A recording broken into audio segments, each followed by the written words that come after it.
Shalom et bienvenue pour cette nouvelle vidéo. Aujourd'hui, nous allons voir les mensonges des traducteurs concernant le passage de Marc chapitre 7 verset 19.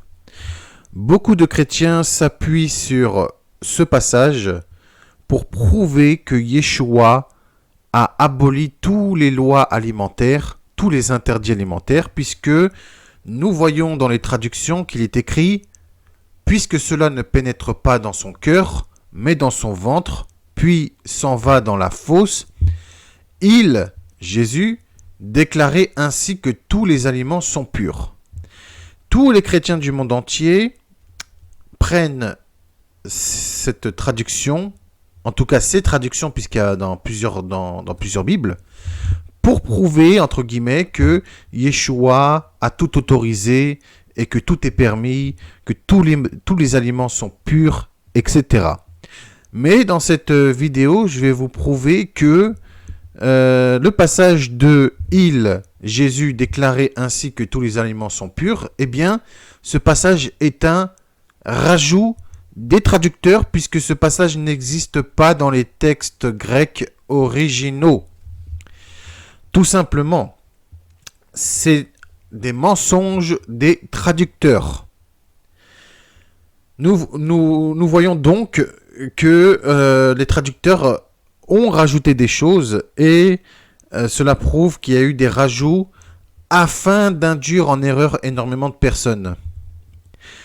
Donc, ce passage de « Il déclarait ainsi tous les aliments purs » que l'on retrouve dans les traductions de Marc chapitre 7 verset 19, eh bien on les retrouve dans la Bible de Jérusalem, la Bible Summer 2015, la Bible Second 21, la traduction œcuménique de la Bible 2010, la Bible en français courant, BFC, la Bible La Colombe, la Nouvelle Bible Seconde, Nouvelle Français Courant, la Bible Parole de Vie 2017 et même dans la Bible des Témoins de Jéhovah, dans la traduction du Monde Nouveau et ainsi de suite.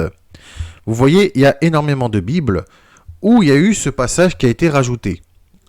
À cause de ces mensonges des traducteurs et à cause des rajouts, eh bien, beaucoup de chrétiens disent que Yeshua a tout aboli, mais c'est totalement faux. Et je vais vous expliquer dans cette vidéo pourquoi Yeshua ne parlait pas des commandements du Père, mais il parlait plutôt des traditions des lavages des mains, en hébreu Netilat Yadayim, des pharisiens, que les rabbins et les juifs ont continué d'observer jusqu'à nos jours. Voilà, tout simplement. Alors, mais est-ce que c'est vraiment le cas? Yeshua aurait-il vraiment déclaré que tous les aliments sont purs? Donc, c'est-à-dire la viande de chien, la viande de chat, la viande de crocodile, de kangourou, de manger des singes, des gorilles, des chameaux, des hippopotames, des éléphants, des gorilles, des girafes, des requins, des dauphins, des chauves-souris, du porc, des serpents, des souris, des rats, des escargots et des choses abominables et écœurantes, et j'en passe. Eh bien, nous allons voir qu'en réalité, Yeshua n'a en aucun cas aboli. Le passage, comme je vous l'ai dit, de Marc chapitre 7 verset 19 est tout simplement une invention et un mensonge des traducteurs afin de dégager les gens des lois alimentaires de Dieu que le Père a transmis dans sa sainte loi, dans sa Torah. Mais, pour vous dire une chose, si Yeshua aurait aboli les commandements du Père et aurait aboli les lois alimentaires, cela le discréditerait en tant que Messie et Fils de Dieu. Cela le discréditerait en tant que Messie d'Israël. Surtout que Yeshua était un observant de la Torah. Lui-même portait les tzitziot, lui-même allait dans les synagogues le jour du Shabbat, observait Shabbat, lui-même mangeait kasher, appliquait la cacheroute. Lui-même, Yeshua allait dans le temple, prêchait dans le temple, priait dans le temple. Et voilà, il observait les commandements du Père. Même Yeshua l'a dit. Si vous m'aimez, vous garderez mes commandements, tout comme j'ai gardé les commandements de mon Père. Yeshua, s'il aurait tout aboli, cela le discréditerait Et cela serait une contradiction lorsqu'il a dit « Moi-même, j'ai gardé les commandements de mon Père ». Donc voilà, les chrétiens, malheureusement, lorsqu'ils disent que Yeshua a aboli les commandements du Père, qu'il a aboli les lois alimentaires, eh bien, à cause de cela, les Juifs croient que Yeshua a tout aboli et il a aboli la Torah. Et c'est pour ça qu'il y a des Juifs qui ne croient pas en Yeshua parce que ils disent Yeshua a tout aboli. Eh bien non, c'est faux. C'est pour ça que je fais ces vidéos, pour vous prouver que Yeshua est toujours le Messie d'Israël, qui n'a en aucun cas aboli les lois alimentaires, ni les commandements du Père, ni les alliances, les lois et les commandements. Même Yeshua, il a dit, ne croyez pas que je sois venu abolir la loi, donc la Torah et les prophètes. Je ne suis pas venu abolir, mais venu pour accomplir. Vous savez, nous tous, nous devons obéir et accomplir la Torah personnellement. Yeshua, en tant que croyant, en tant que fils de Dieu, c'est tout à fait naturellement qu'il est venu accomplir la Torah comme chaque croyant et croyante. Mais Yeshua n'a pas aboli la Torah et les prophètes. Même lui-même, il l'a dit. Et Yeshua dit que celui qui abolit les commandements et qui enseigne aux autres à faire de même sera appelé le plus petit dans le royaume des cieux. Donc, si Yeshua a aboli les lois alimentaires, cela le discréditerait, et cela le sera contradictoire dans ses propres paroles. Pourtant, ce n'est pas le cas puisque Yeshua n'a en aucun cas aboli les lois alimentaires. Mais, naturellement, pour savoir si Yeshua a déclaré pur tous les aliments, comme il est écrit dans les traductions dans les Bibles, nous devons, premièrement, nous tourner vers les textes originaux en grec pour voir si ce rajout est déjà présent à l'origine. Alors, je vais vous lire Marc chapitre 7, verset 19 en grec. Bien évidemment, je vous demanderai de ne pas me juger sur la prononciation des mots.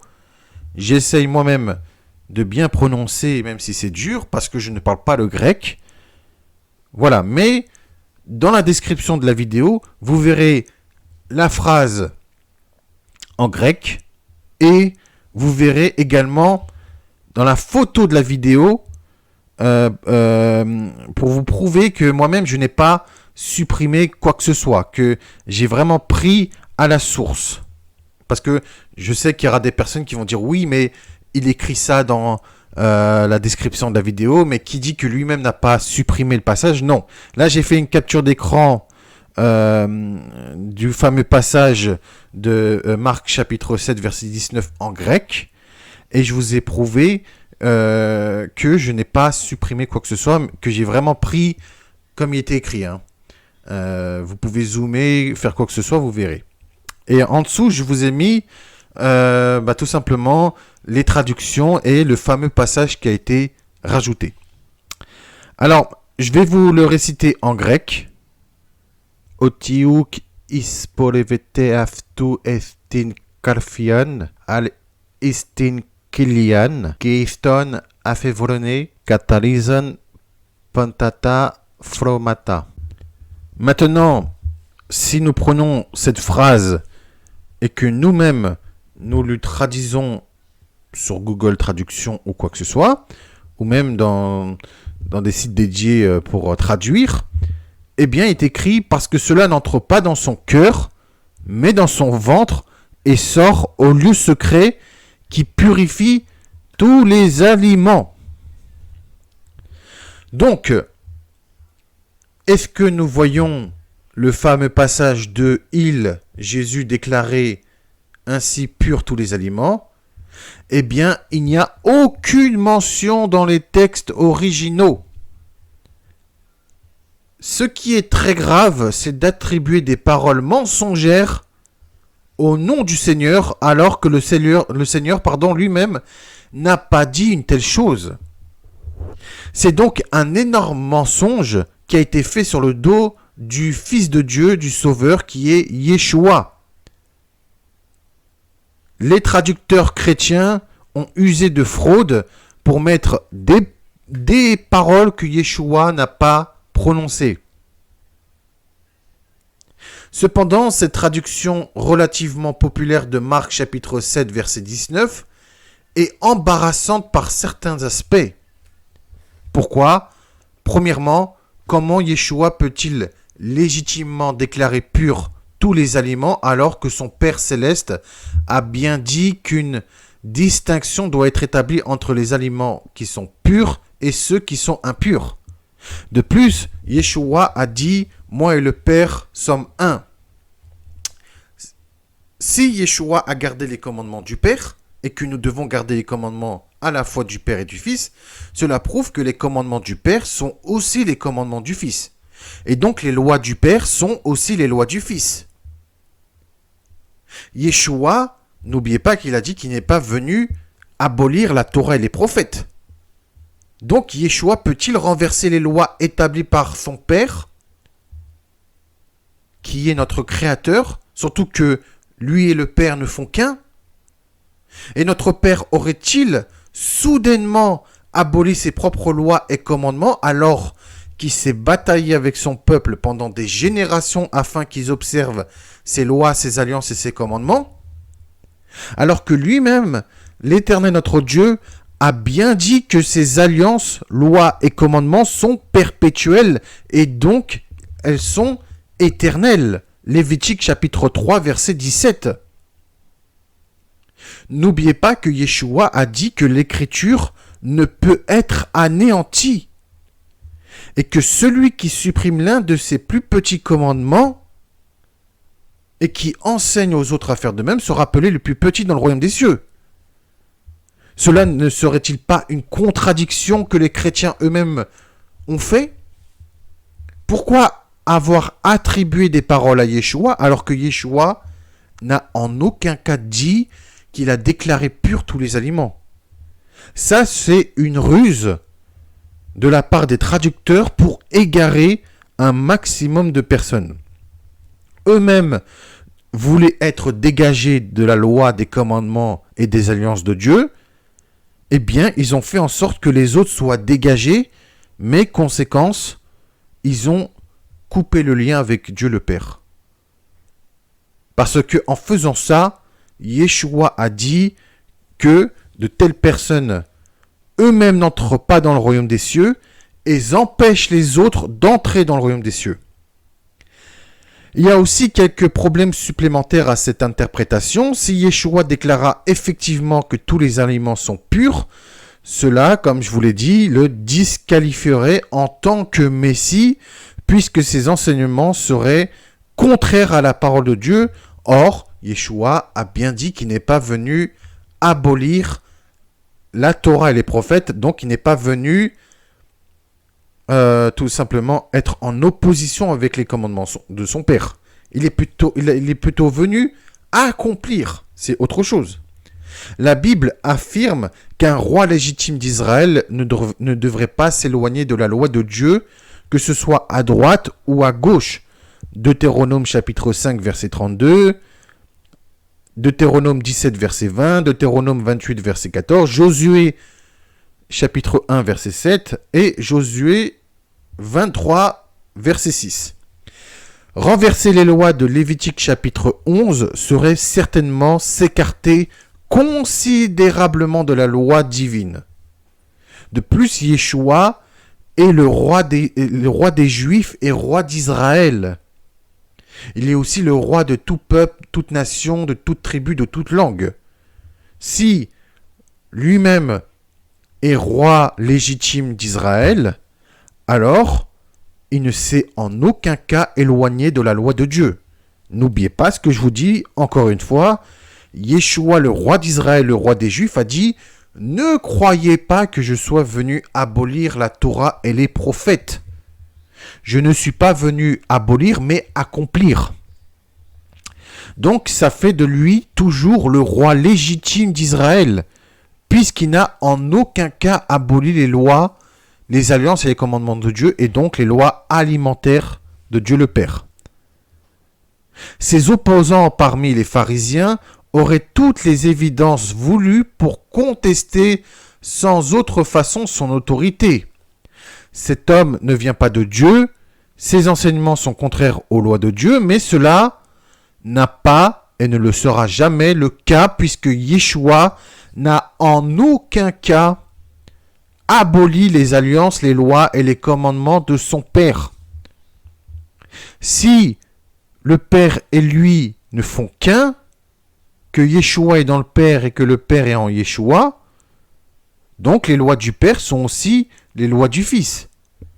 Et donc Yeshua ne peut pas se renier lui-même et il ne peut pas abolir ses propres lois et commandements. Tout simplement. Hélas, la plupart des gens, mis à part les juifs et les véritables croyants et croyantes, pratiquants et pratiquantes, rejettent ou ignorent ces lois alimentaires qu'ils passent généralement pour d'anciennes lois cérémonielles juives périmées, comme Paul a dit à plusieurs reprises dans ses lettres, et comme beaucoup le disent, et donc beaucoup eux-mêmes abolissent les lois et les alliances et les commandements de Dieu. Dieu, le créateur des règnes humains et animaux, a créé certains animaux comestibles et d'autres pour certaines raisons par son immense sagesse. Ces lois représentent une sagesse essentielle communiquée par notre Créateur pour notre bien. N'oubliez pas que l'Éternel est notre médecin. C'est lui qui nous a prescrit des ordonnances pour se soigner. Il nous a prescrit des médicaments pour se soigner. Donc ces médicaments, c'est l'observation des alliances, des lois et des commandements. Et donc, les lois diététiques font partie de ces remèdes. Tout simplement. Il s'adressa à Moïse et révéla de manière détaillée quelles sont les créatures propres ou impropres à la consommation, Lévitique chapitre 11, verset 2. C'est également lui qui communiqua d'autres lois de la diététique et d'autres sages conseils en matière de santé couramment acceptés de nos jours, comme la prescription d'éviter le gras animal et d'ingérer du sang, Lévitique chapitre 3, verset 17. En tant que créateur, il a conçu toutes les formes de vie de manière à ce qu'elles remplissent diverses fonctions dans l'écosystème terrestre. Certaines créatures ont été créées pour servir d'aliment aux êtres humains et d'autres pour remplir d'autres rôles. Par exemple, les crustacés, comme les palourdes, les huîtres, les homards, les crabes, les crevettes, remplissent d'autres rôles, agissant par exemple comme des filtres aquatiques naturels. Ils ingèrent des bactéries, des détritus, des virus, des parasites se trouvant dans l'eau des mers et des océans. C'est là une fonction pour laquelle Dieu les a créés et c'est probablement pour cela que Dieu les a déclarés impropres à la consommation humaine. Même cas pour le porc, qui est la viande la plus consommée au monde. Et oui, le porc est omnivore, il mange de tout et mange même ses petits. Ce n'est pas une blague. Le porc, vous lui donnez un cadavre, le porc, il le mange. De plus, quelle est la chair qui se rapproche de plus de l'homme ? Eh bien, c'est la chair de porc. Quand on se brûle, qu'on brûle notre peau, il y a une odeur de porc grillé. Eh bien, c'est pareil. En réalité, le porc est comme l'homme, il est omnivore, et que le porc, lui, mange de tout. Même un cadavre. Vous donnez un cadavre, il le mange. Alors, imaginez que un cochon a mangé un cadavre. Vous ne le savez pas, vous tuez le cochon pour le manger.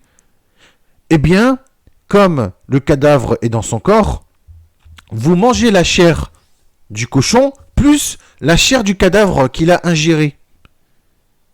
Alors, bonjour les dégâts. S'il y a un homme mort ou une femme morte ou je ne sais qui a été ingéré par un cochon, vous tuez le cochon, vous ne savez pas qu'il a mangé un cadavre, eh bien vous mangez le cadavre avec. Le porc, lui aussi, mange tout ce qui est détritus, mange ce qui est impur. C'est pour ça qu'il a été déclaré impropre à la consommation humaine. Donc, je le répète, si vous mangez du porc et que le porc a mangé un cadavre avant de mourir, malheureusement, vous mangerez également le cadavre avec la viande de porc.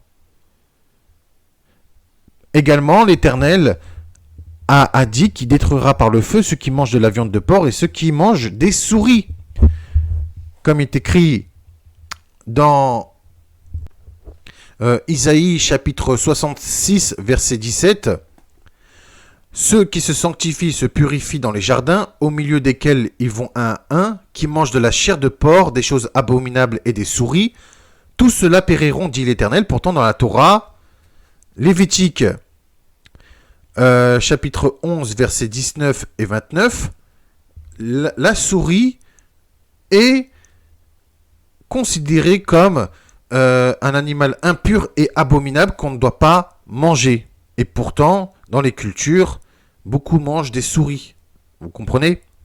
Donc voilà pourquoi certains aliments sont purs et d'autres ne sont pas purs. Certains animaux sont purs et d'autres ne sont pas purs. Tout simplement. Donc, Yeshua aurait-il autorisé tous les aliments, ce qui inclut également les aliments interdits dans la Torah et donc aussi les souris? Eh bien non, puisque Yeshua parlait des traditions d'hommes et non des commandements du Père. J'avais fait une vidéo à ce sujet, que Yeshua n'a pas aboli les commandements du Père, mais il a aboli plutôt, il a condamné les traditions d'hommes, qui est le lavage des mains, Netilat Yadaim en hébreu, Marc chapitre 7, versets 1 à 5. Car les pharisiens, encore à l'heure actuelle avec les rabbins et les juifs de nos jours, croyaient que si nous ne nous lavons point les mains, eh bien les mauvais esprits impurs accrochés aux mains s'attachaient et souillaient la nourriture et entraient dans le corps avec l'impureté. Donc ils croyaient que quand on revenait des places publiques, quand on ne se lavait pas les mains, eh bien il y avait un mauvais esprit qui était accroché à nos mains. Si on prenait un aliment, le mauvais esprit s'accrochait à l'aliment et quand en ingérant l'aliment, on ingère le mauvais esprit impur et on devient impur. Eh bien voilà, c'est ça que Yeshua a voulu condamner. Mais il savait très bien, Yeshua, qu'il y a des lois alimentaires et même Yeshua a dit, vous annulez les commandements de Dieu au profit de vos traditions. Tout simplement. Vous abolissez le commandement de Dieu au profit de traditions d'hommes. C'est ce qu'il a dit, Yeshua.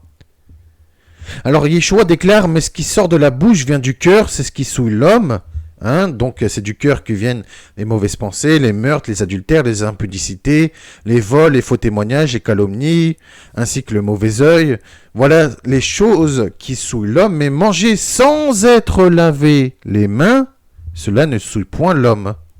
Matthieu chapitre 15, versets 19 à 20. Donc, Yeshua parlait du lavage des mains, Netilat Yadaim, et non des commandements de Dieu. Là encore une fois de plus, ne pas s'être lavé les mains ne souille point l'homme, donc Yeshua condamne les traditions d'hommes et non les lois alimentaires de son père. De plus, si Yeshua aurait tout aboli, il n'aurait pas dit, écoutez bien, qu'il ne faut pas donner les choses saintes aux chiens, ni les perles aux porcs, de peur qu'ils ne les foulent aux pieds. Matthieu chapitre 7, verset 6. Étant donné que le porc est un animal impur, sa chair également. Yeshua a bien voulu faire montrer qu'il faisait une distinction entre le pur et l'impur. Lévitique chapitre 11, verset 47. Si Yeshua aurait rendu le porc pur et consommable, et les autres nourritures interdites, il n'aurait pas ordonné ni autorisé aux mauvais esprits impurs de prendre possession des 2000 pourceaux, Marc chapitre 5, verset 13. Mais pourquoi Yeshua aurait ordonné à ses disciples de garder le reste des pains et des poissons cachers, afin que rien ne se perde, Jean chapitre 6, verset 11 à 12, mais aurait permis la possession des pourceaux, en sachant que 2000 pourceaux ont péri, et donc 2 tonnes de viande de porc ont été perdues. Cela aurait pu nourrir un maximum de personnes, eh bien parce que Yeshua lui-même obéissait et observait les commandements de Dieu son Père, Jean chapitre 15, verset 10. Si donc tous les aliments sont purs, comme disent les chrétiens, pourquoi Yeshua a dit qu'il a horreur de ceux qui mangent des viandes sacrifiées aux idoles, qui sont des pierres d'achoppement devant les fils d'Israël? Apocalypse chapitre 2, verset 14, Apocalypse chapitre 2, verset 20. Si toute nourriture aurait été pure, Yeshua n'aurait pas dit qu'il a horreur des personnes qui mangent des viandes sacrifiées aux idoles. Tout simplement. Donc n'oubliez pas que l'Éternel détruira par le feu les personnes qui mangent des choses abominables. Ceci est donc un avertissement de Dieu. Isaïe chapitre 66, versets 16 à 17.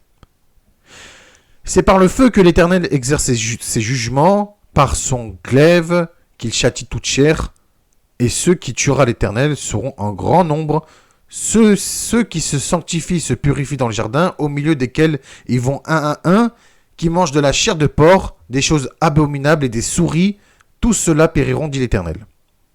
Donc, pour conclure cette vidéo, Yeshua n'a jamais déclaré tous les aliments purs, et il n'a pas contredit les alliances, lois et commandements du Père, ni les Écritures, et il est bien le roi légitime d'Israël, qui ne s'est pas écarté de la loi de Dieu, ni à gauche ni à droite, mais ce sont bien des gens à l'esprit tordu, des faux croyants et des fausses croyantes qui ont complètement détruit et anéanti les alliances, lois et commandements de Dieu, et non Yeshua. Voilà. Bien, c'est la fin de cette vidéo. J'espère que cette vidéo vous aurait plu. Maintenant, j'espère que vous saurez que Yeshua n'a en aucun cas aboli les commandements. Il n'a en aucun cas autorisé tous les aliments. Et Yeshua n'est pas celui qui a tout autorisé à manger tout et n'importe quoi. Non, ce sont les chrétiens, les traducteurs avec leurs mensonges et ceux qui ont voulu que les autres soient dégagés des lois de Dieu. Malheureusement, Yeshua a dit que beaucoup de gens comme eux n'entrent pas dans le royaume des cieux et empêchent les autres d'entrer. Voilà les amis. Je vous dis à très bientôt pour une nouvelle vidéo si Dieu le veut. En attendant, comme d'habitude, portez-vous bien. Prenez soin de vous et de vos proches, c'est très important. Et je vous dis shalom. Merci de m'avoir écouté.